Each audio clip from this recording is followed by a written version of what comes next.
Discuss करेंगे company के जो मेंबर्स हैं उनके राइट्स, उनकी लायबिलिटीज़, ठीक है। और इसमें हम डिस्कस करेंगे मेंबर और शेयर होल्डर के बीच में difference. Means share holder company के मेंबर्स कहे जाते हैं, तो मेंबर्स और शेयर होल्डर में डिफरेंस क्या होता है वो पढ़ेंगे, ठीक है। और rights of members of a company and liabilities of members of a company पढ़ने वाले हैं। तो पहला है कि जो मेंबर है कंपनी में उनके राइट्स कौन कौन से होते हैं। तो पहला होता है right of access to document and books. जितनी भी डॉक्यूमेंट्स हैं कंपनी के, बुक्स हैं, लाइक मेमोरेंडम ऑफ एसोसिएशन है, आर्टिकल ऑफ एसोसिएशन है, ठीक है। तो इनको एसेस करने का जो मेंबर्स हैं उनके पास राइट होता है। दूसरा है right to make fundamental corporate decisions. मतलब कि कंपनी के लिए फंडामेंटल मतलब ऐसे डिसीजन जो ईजिली चेंज नहीं हो पाते हैं उनको बनाने का जो मेंबर्स होते हैं उनको राइट होता है। तीसरा है right of participation in general meeting. जितनी भी कंपनी की जनरल मीटिंग होती है उन्हें पार्टिसिपेट करने का राइट होता है मेंबर्स के पास कंपनी के। चौथा है राइट टू अपॉइंट डायरेक्टर्स। जो डायरेक्टर्स होते हैं कंपनी को उनको अपॉइंट करने का भी चार्ज होता है मेंबर्स के पास। पांचवा है rights as to accounts and audit. जो अकाउंट्स है कंपनी के उनको देखने का, उनको ऑडिट करने का, ठीक है, उसका भी राइट होता है किसके पास, मेंबर के पास। Right to participate in the profits of the company. जो कंपनी का प्रॉफिट हुआ है उसमें पार्टिसिपेट करने का मतलब उसको बांटने में, उसको लेने में, ठीक है, उसका डिस्ट्रीब्यूशन करने में राइट होता है किसका, मेंबर का, कंपनी के। अगला है शेयर होल्डर्स राइट। जो ये मेंबर्स हैं उनमें से एक होता है शेयर होल्डर, ठीक है। जो भी शेयर होल्डिंग के राइट्स हैं, जो उनके शेयर्स हैं वो सभी राइट्स इनके पास होते हैं। आठवां है right against operation and mismanagement. जैसे मान लो कि कोई भी इंसान, किसी को हरेसमेंट किया जा रहा है, मिसमैनेजमेंट किया गया, तो उसके अगेंस्ट भी क्या होता है, इनके पास राइट होता है कि अपनी बात कह सकते हैं कि मुझे अरेस्ट किया जा रहा है, मुझे मेरे साथ मिसमैनेजमेंट किया जा रहा है। तो ये थे मेंबर्स के राइट एक कंपनी के। अब आते हैं liabilities of members of a company. मतलब कंपनी के जो मेंबर्स उनकी लायबिलिटीज़ क्या क्या होती हैं। तो liabilities of members of a company depends upon the nature of the company. ये डिपेंड करता है कि कंपनी का नेचर कैसा है, ठीक है। कंपनी अनलिमिटेड कंपनी है या फिर लिमिटेड बाई शेयर कंपनी है, कंपनी लिमिटेड बाई गारंटी है। तो यहाँ पे देखते हैं कि अनलिमिटेड जो कंपनी होती है उसमें लायबिलिटीज़ क्या होती है मेंबर्स की। तो उसमें है every member of such a company is liable for all debts contracted by the company during the period when he was a member. मतलब कि जब वो कंपनी का मेंबर होता है तब जो कंपनी के द्वारा डेप्ट कॉन्ट्रैक्ट किए जाते हैं, ठीक है, उन सभी डेप्ट पर हर एक मेंबर का क्या होता है, हक होता है। हर एक मेंबर उसका क्या होता है, हकदार होता है। उसे हम बोलते हैं अनलिमिटेड कंपनी, अनलिमिटेड लायबिलिटीज़ में कोई लिमिट नहीं होती लायबिलिटी की, ठीक है। जब उस कंपनी का मेंबर होता है और उस टाइम जितना कंपनी कॉन्ट्रैक्ट लेती है किसका, डेप्ट्स का, उन सब में क्या होता है, उसका हक होता है, उसका हकदार होता है वो।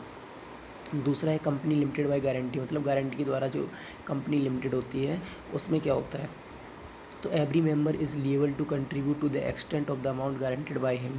मतलब इसमें क्या होता है, जो कंपनी का मेंबर होता है वो शेयर्स नहीं खरीदता, वो क्या करता है, वो ये बोलता है कि जब कंपनी वाइंड अप करेगी, ठीक है, जब कंपनी डिसॉल्व होगी, डेजोल्यूशन होगा कंपनी का, तो वो क्या करेगा, कुछ अमाउंट कंपनी को देगा, गारंटी देता है कि मैं इतना अमाउंट कंपनी के वाइंडिंग अप पे दूंगा, कंट्रीब्यूट करूँगा।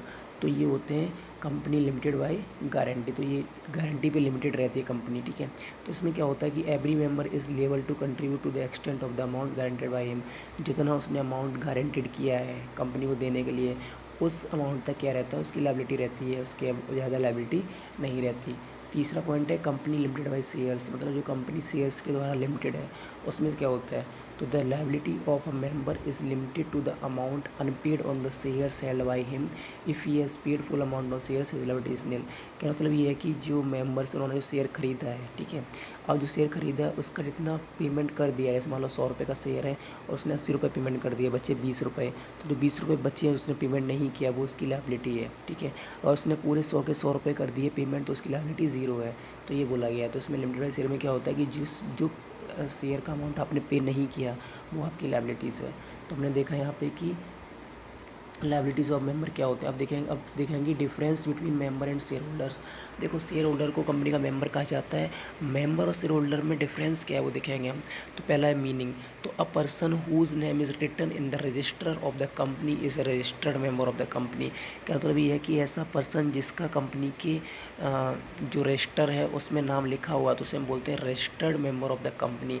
जो होते हैं प्रोमोटर्स, जैसे प्रोमोटर होता है जब वो कंपनी को आइडिया सोचते हैं और इसको इनकॉर्पोरेट करते हैं तो उनका नाम रजिस्टर्ड में ROC में रजिस्टर ऑफ कंपनी में क्या होता है, दर्ज हो जाता है, तो उन्हें हम क्या बोलते हैं, registered member of the company. और दूसरी तरफ बात करें शेयर होल्डर्स की, तो उसमें क्या होता है, the person who on share of a company is called a share holder.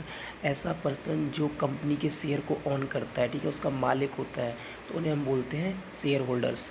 दूसरा है डिफाइंड इन, तो ये डिफ़ाइन किया गया है सेक्शन 2 के सब सेक्शन 27 में, और इसको डिफ़ाइन नहीं किया गया, मतलब मेंबर को डिफ़ाइन किया गया। उसमें ऊपर बोला गया है कि जो कंपनी की रजिस्टर में क्या हो, रजिस्टर्ड हो, उसे हम बोलते हैं मेंबर, और शेयर होल्डर के इसमें ऐसा नहीं है, तो इसको डिफ़ाइन नहीं किया गया, ठीक है। तीसरा है शेयर वारंट, तो the holder of a share warrant is not a member.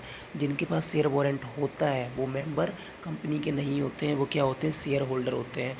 The holder of a share warrant is a share holder, समझ में गया।